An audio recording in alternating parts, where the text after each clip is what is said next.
Hello दोस्तों, मैं दिनेश चौधरी आप सभी का स्वागत करता हूं आपके अपने YouTube channel BSc by DC sir. इस चैनल पर निशुल्क शिक्षा एक अभियान के रूप में हमने शुरू किया और आप सभी का मार्गदर्शन किया। आज का दिन यानी 15 अगस्त हम सब देशवासियों के लिए, संपूर्ण भारत के नागरिकों के लिए एक बहुत महत्वपूर्ण दिन है। मुझे उम्मीद है कि आप सब अपने हृदय में उन सब स्वतंत्रता सेनानियों को याद कर रहे होंगे जिन्होंने अपने खून के बलिदान देकर हमारे देश को स्वतंत्रता दिलाई। साथ ही हमें सबको प्रण लेना चाहिए कि हम संपूर्ण भारत में सामाजिक, आर्थिक और राजनीतिक सभी स्तरों पर समानता स्थापित करके भारत की जो एकता है उसे अक्षुण्ण बनाए रखेंगे। इसी के साथ आज के क्लास को शुरू करते हैं। आज एक बहुत महत्वपूर्ण टॉपिक लोक सशक्तिकरण पर बात करने वाले हैं। तो स्वतंत्रता का आज पर्व और साथ में सशक्तिकरण की बातें, चलिए शुरू करते हैं इस टॉपिक को। सबसे पहले भगवान श्री गणेश को याद करते हुए, श्री गणेशाय नमः बोलते हुए और मेरे शिक्षक श्री सुरेश पटेल सर को याद करते हुए हम सिलेबस पर आते हैं।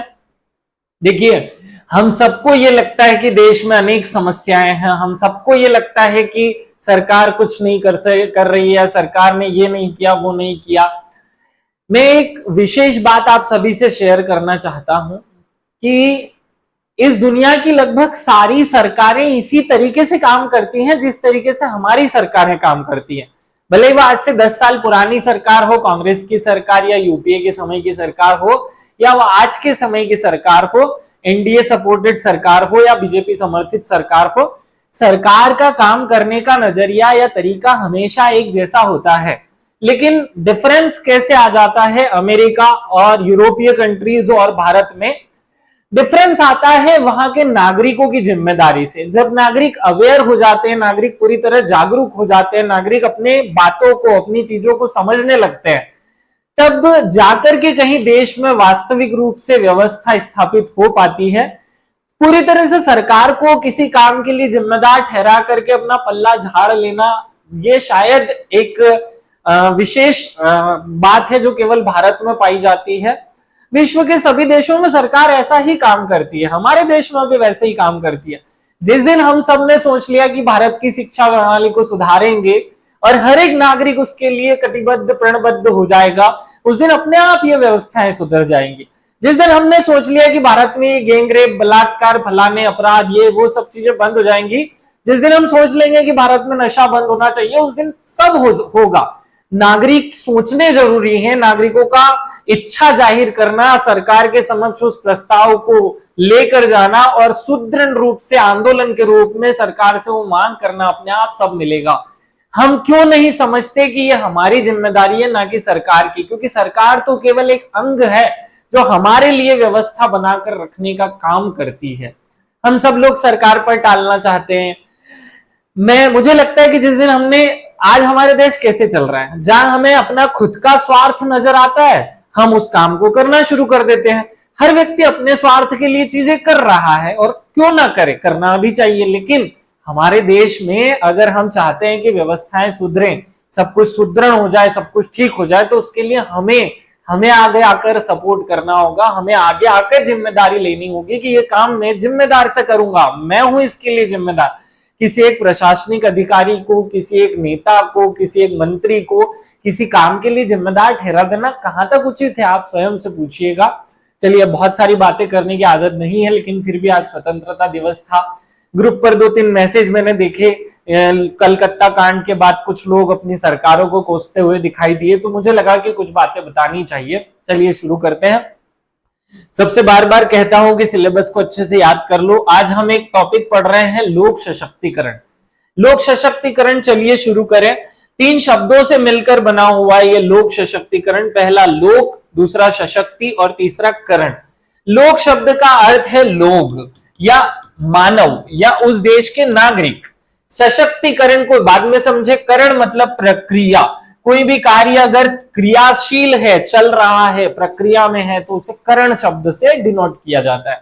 तो मानव को किसी चीज में डाला गया है, कोई प्रक्रिया है जिसकी बात की जा रही है, सशक्त। इसे भी तोड़ लेते हैं। इसे भी जब 2 शब्दों में तोड़ेंगे तो स और शक्त, अगर अर्थात किसी को शक्ति प्रदान करने की प्रक्रिया, यहाँ कितना सिंपल सा, देखो इसकी परिभाषा क्या हो रही है, लोगों को शक्ति प्रदान करने की प्रक्रिया को लोग सशक्तिकरण कहते हैं। बहुत सामान्य शब्दों में अर्थ है इसका, लोगों को अर्थात नागरिकों को सभी प्रकार की शक्तियां, सामाजिक, आर्थिक, राजनीतिक सभी प्रकार की शक्तियां प्रदान करने की क्रिया या प्रोसीजर को, सबको शक्तिवान बनाने की क्रिया, शक्ति संपन्न बनाने की क्रिया को हम कहते हैं सशक्तिकरण।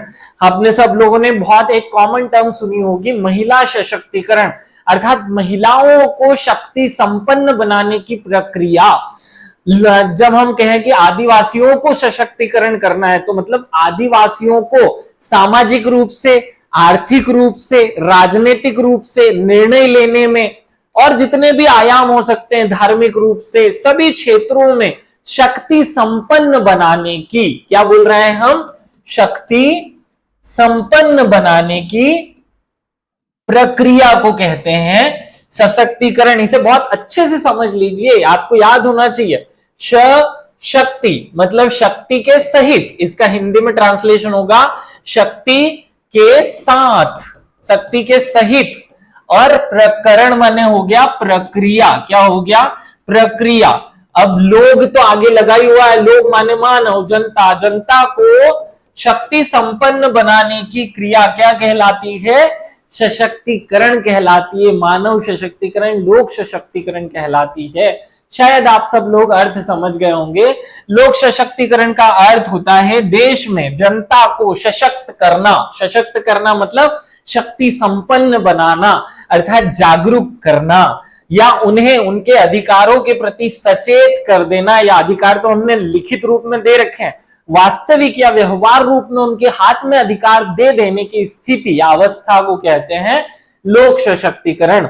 अन्य शब्दों में समाज के वंचित वर्गों, वंचित लोगों को आधारभूत अवसर उपलब्ध कराने की प्रक्रिया ही लोक सशक्तिकरण कहलाती है। अब इसे हम दूसरे तरीके से समझते हैं, सशक्तिकरण क्या होता है। देखिए, अब भारत में सब लोग हैं, एक साथ रहते हैं, लेकिन इन सब लोगों में कुछ वर्ग, कुछ लोग, कुछ समूह, कुछ समूह जो है वो बाकी लोगों के कंपैरिजन में, बाकी की तुलना में पिछड़े हैं, बाकी की तुलना में पिछड़ गए हैं, पिछड़े हुए हैं। तो उन पिछड़े हुए को, उन पिछड़े हुए लोगों को जनता बाकी सबके समान, बाकी सभी के समान स्तर पर, बाकी सभी के समान स्तर पर पहुंचाने की क्रिया या प्रोसेस को कहते हैं हम सशक्तिकरण। तो लोक सशक्तिकरण का अर्थ समझना, भारत के नागरिकों को शक्ति संपन्न बनाना है।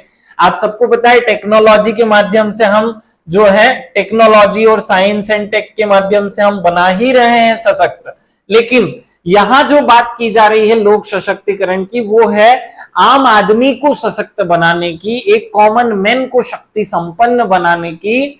तो कैसे बनेगा आम आदमी शक्ति संपन्न? देखिए, धीरू भाई अंबानी तो भारत में शक्ति संपन्न है ही, टाटा, अंबानी, बिरला ये सब शक्ति संपन्न है।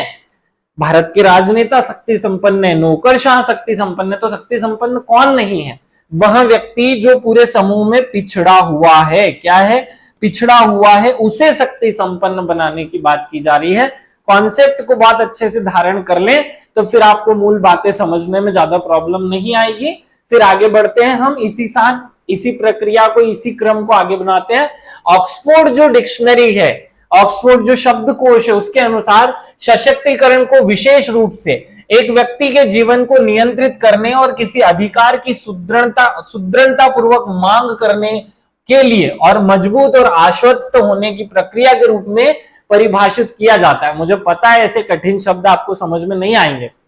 कुल मिलाकर इसी बात को मैं सरल तरीके से कह दूं कि जब किसी व्यक्ति को, ये व्यक्ति है, तो जब किसी व्यक्ति को स्वयं के बारे में निर्णय लेने की पूर्ण स्वतंत्रता, निर्णय लेने की पूरी स्वतंत्रता हो, तो उसे कहते हैं सशक्त। हर चीज में वो बाकी सबके समान हो, निर्णय लेने में सब सारी प्रकार की स्वतंत्रता हो, तो उसे कहेंगे सशक्त। अब हम अपने देश में देखें, महिलाएं क्या महिलाएं या लड़कियां अपने देश में, हमारे देश में या हमारे ग्रामीण समाज में या हमारे समाज में खुद के लिए डिसीजन लेती है? नहीं। उसकी शादी का डिसीजन कोई और लेगा, वो पढ़ाई करेगी कि नहीं करेगी इसका डिसीजन कोई और लेगा, वो कौन से स्कूल में पढ़ेगी इसका कोई और डिसीजन लेगा। भले ही उसके मम्मी पापा ले रहे हैं, उसकी भलाई के लिए कर रहे हैं, लेकिन फिर भी वो एक एज अलग बात है कि एक एज में जब वो बच्ची है तब वो सोच नहीं सकती, समझ नहीं सकती, तब उसके लिए कोई और डिसीजन ले, वो अलग बात है, उसकी बात नहीं हो रही है। लेकिन जब वह समझदार हो गई है, जब वह समझती है चीजें, तब वह स्वयं के लिए क्या अच्छा है और स्वयं के लिए क्या बुरा है, इसके पूरे निर्णय, आर्थिक भी कि मुझे नौकरी करनी है कि नहीं, सामाजिक भी कि मुझे पर्दा करना है कि नहीं, मुझे शादी करनी है कि नहीं, किस जाति में शादी करनी है, किस धर्म में शादी करनी है, राजनीतिक भी कि मेरे लिए कौन से कानून होने चाहिए, कौन से नहीं होने चाहिए। तो जब इस प्रकार के सारे डिसीजन कोई महिला खुद के लिए ले तो हम कहेंगे वो सशक्त महिला है। और ऐसा ही जब हर व्यक्ति स्वयं के लिए सामाजिक भी, आर्थिक भी और धार्मिक भी, साथ में राजनीतिक भी जोड़ लीजिए। राजनीतिक का मतलब कौन से कानून होंगे, कौन से नहीं होंगे। धार्मिक होगा मतलब कैसे पूजा करूंगा, कैसा नहीं करूंगा, किस भगवान को मानूंगा। आर्थिक माने कौन सी जॉब करूंगा, कौन सी नहीं करूंगा। सामाजिक माने में कौन कौन से सामाजिक नियमों को मानूंगा, पर्दा प्रथा रखूंगा कि नहीं रखूंगा, गांव में रहूंगा, शहर में रहूंगा, कैसी व्यवहार करूंगा, जाति मानूंगा कि नहीं, धर्म मानूंगा कि नहीं।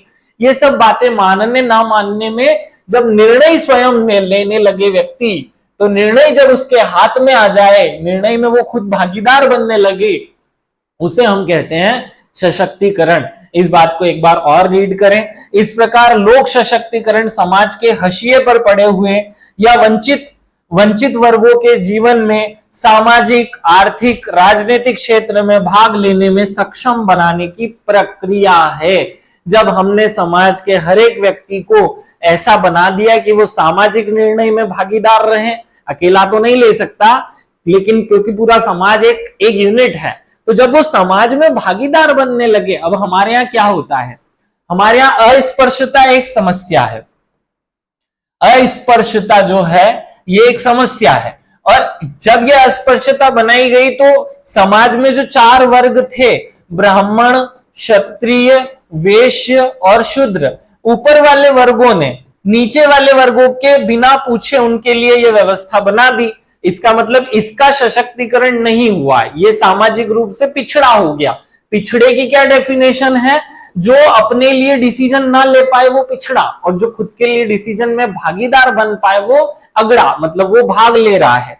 अब यहां समझ सकते हैं आप अस्पृश्यता। अब धीरे धीरे हमने जब इसे कानून बनाकर, संविधान के माध्यम से, नैतिक मूल्यों को जगाकर, जागरूकता या योजनाओं के माध्यम से ये समस्या को समाप्त किया, तब हम कहेंगे कि शूद्र भी अब पिछड़े नहीं रहे, वो सशक्त हो चुके हैं। चलिए इसी बात को और डिटेल में समझते हैं। एग्जाम ओरिएंटेड बातें करूंगा तो थोड़ा अच्छा लगेगा। अब पहले ये समझ लेते हैं कि वंचित कौन है, क्योंकि सशक्त तो उसी को किया जाएगा ना जो पिछड़ा है। पिछड़ा है माने वंचित है, तो वंचित है। वंचित कौन है? तो वंचित कौन है, इसे हम 2 भागों में समझें।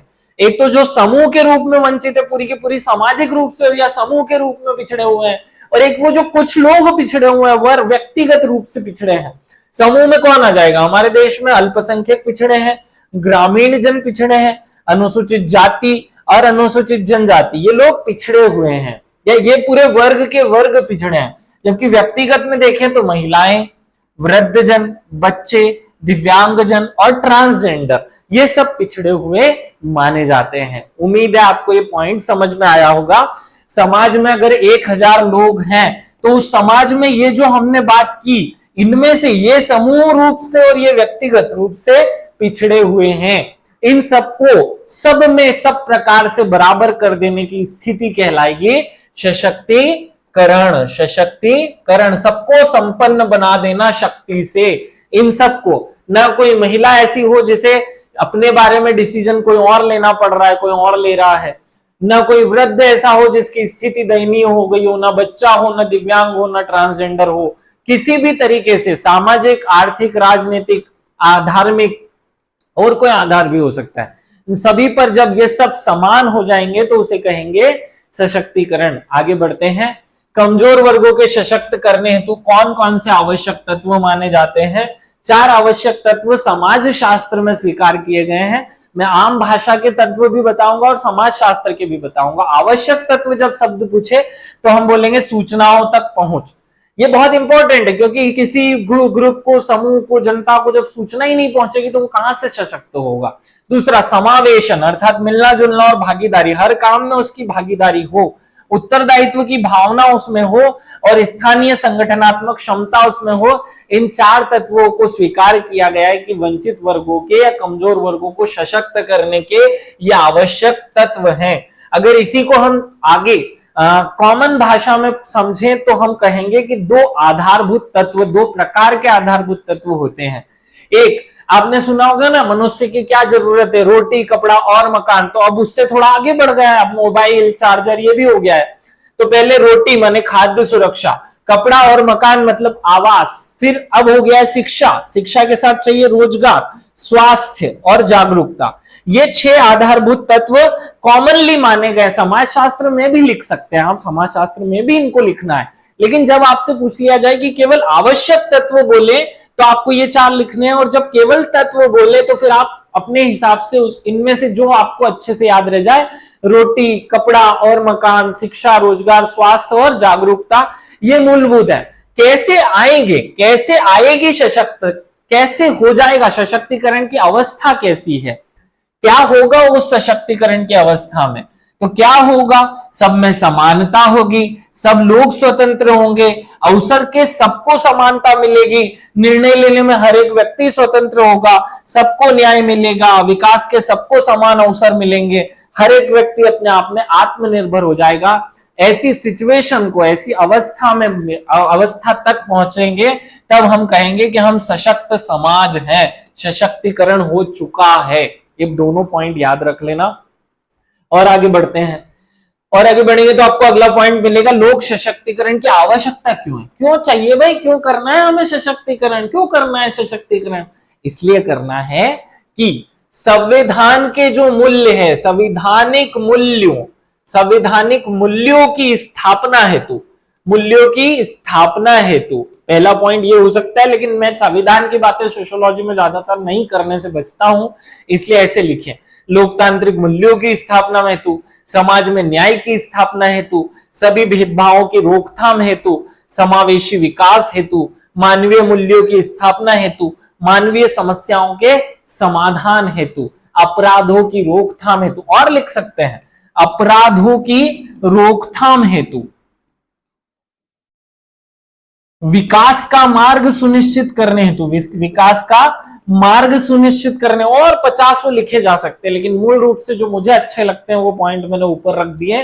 लोकतांत्रिक मूल्यों की स्थापना, सामाजिक न्याय की स्थापना, सभी भेदभावों में रोकथाम, समावेशी विकास, मानवीय मूल्यों की स्थापना, मानवीय समस्याओं का समाधान, अपराधों की रोकथाम, विकास का मार्ग सुनिश्चित करना, सभी को समान अवसर उपलब्ध कराना, नैतिकता की स्थापना करना, ये सब पॉइंट हो सकते हैं। अगले पॉइंट पे चलते हैं, लोक सशक्तिकरण के 5 आयाम। अगर एग्जाम में ऐसा कोई प्रश्न पूछ ले तो सीधा सीधा ये चिपका के आ जाना जो मैंने लिखा है, इसे बहुत समझने की कोशिश मत करने लग जाना।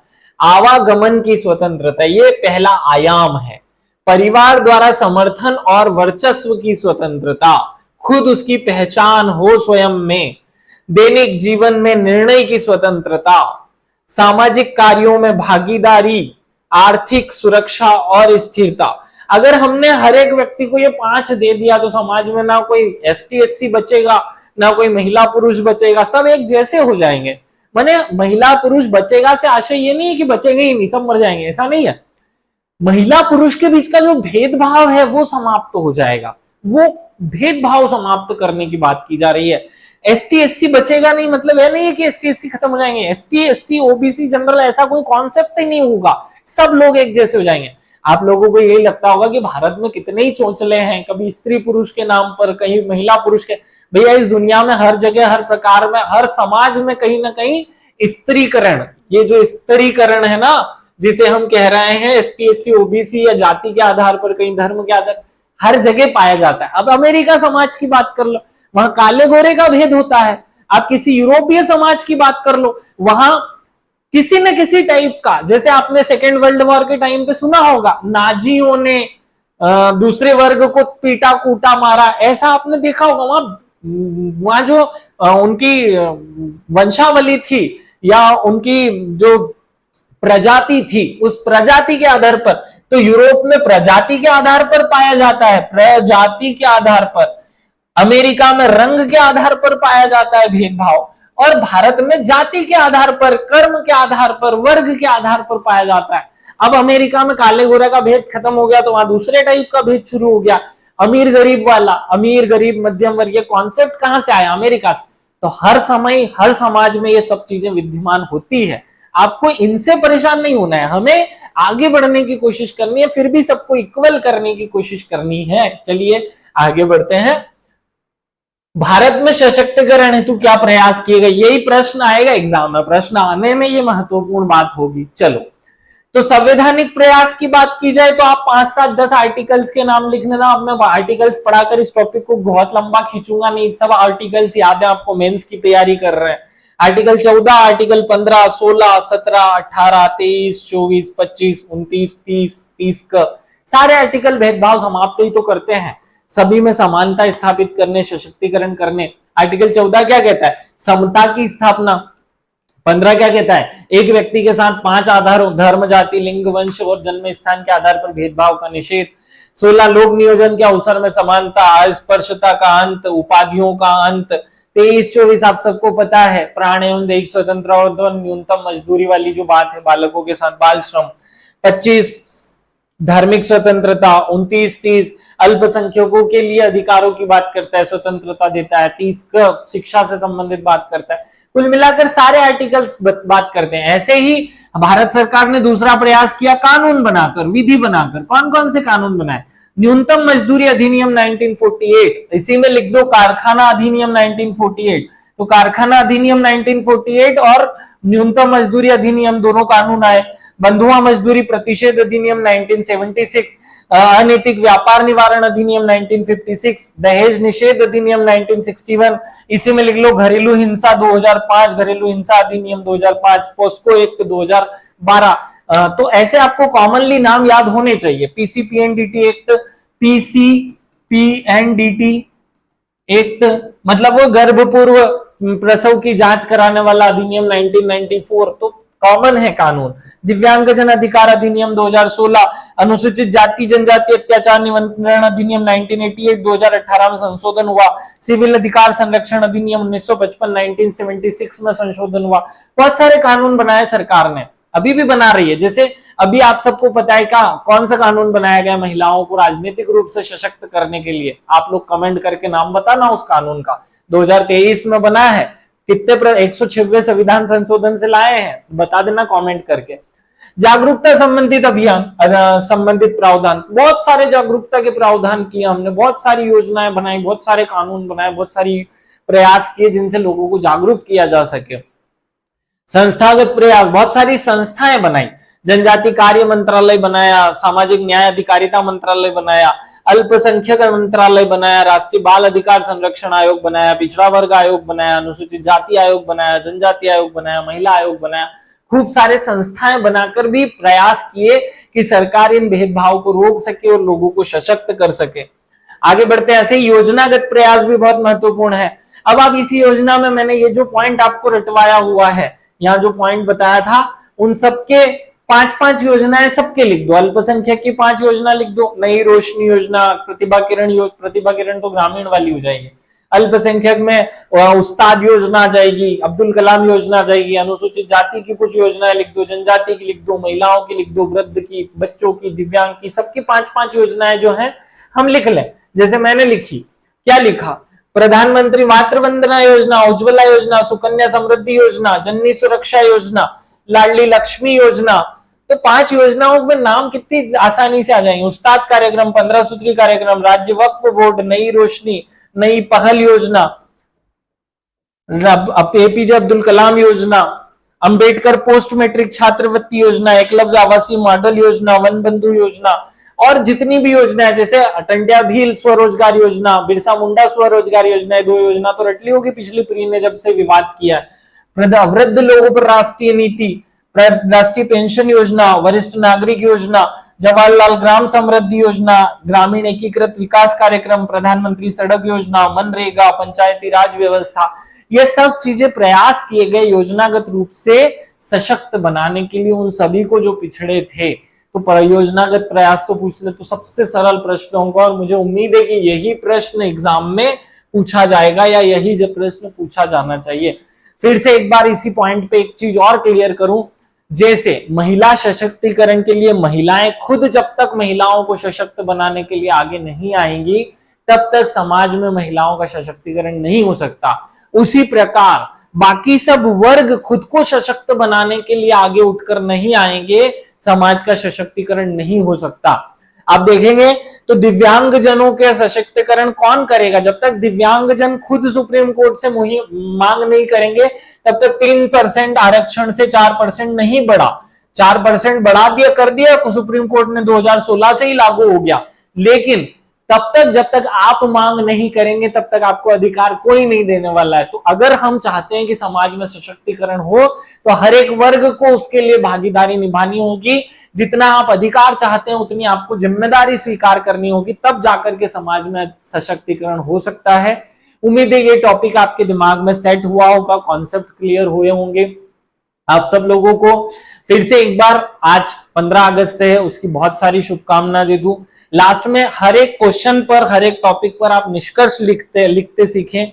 या तो आप टेक्नोलॉजी शब्द का प्रयोग करवाएं या टेक्नोलॉजी के माध्यम से निष्कर्ष बनाएं। सोशल मीडिया चल रहा है आजकल, उसके माध्यम से निष्कर्ष बनाएं। जैसे मैंने इसमें कोशिश की, हमारे सहयोगी ने लिखा, कहा जा सकता है कि विकसित भारत की संकल्पना को पूरा करने के लिए समावेशी विकास की रणनीति अपनानी होगी।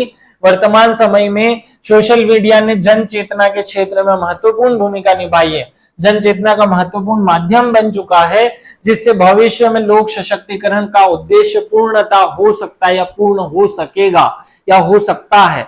आवश्यकता है, अब यहां से बातें अपनी इच्छा से जोड़ सकते हैं, चाहो तो जोड़ दो, चाहो तो इतना ही लिखो। उम्मीद है आप सब लोग इस पैटर्न पर भूमिका और निष्कर्ष लिखते सीख चुके होंगे। करंट अफेयर्स कैसे अपडेट करना है इस टॉपिक में, क्योंकि योजनाओं से ही करंट अफेयर्स अपडेट किया जा सकता था, इसलिए उसी से करना है। उम्मीद है हर टॉपिक इसी तरह से आप तैयार कर रहे होंगे। जय हिंद, जय भारत। सभी लोगों को विशेष रूप से धन्यवाद और एक बार फिर से शुभकामनाएं। भारत स्वतंत्र है, हर नागरिक में वो स्वतंत्रता या उस स्वतंत्रता की खुशी उसके चेहरे पर झलके, ऐसी कामना मैं ईश्वर से करता हूं। जय हिंद, जय भारत।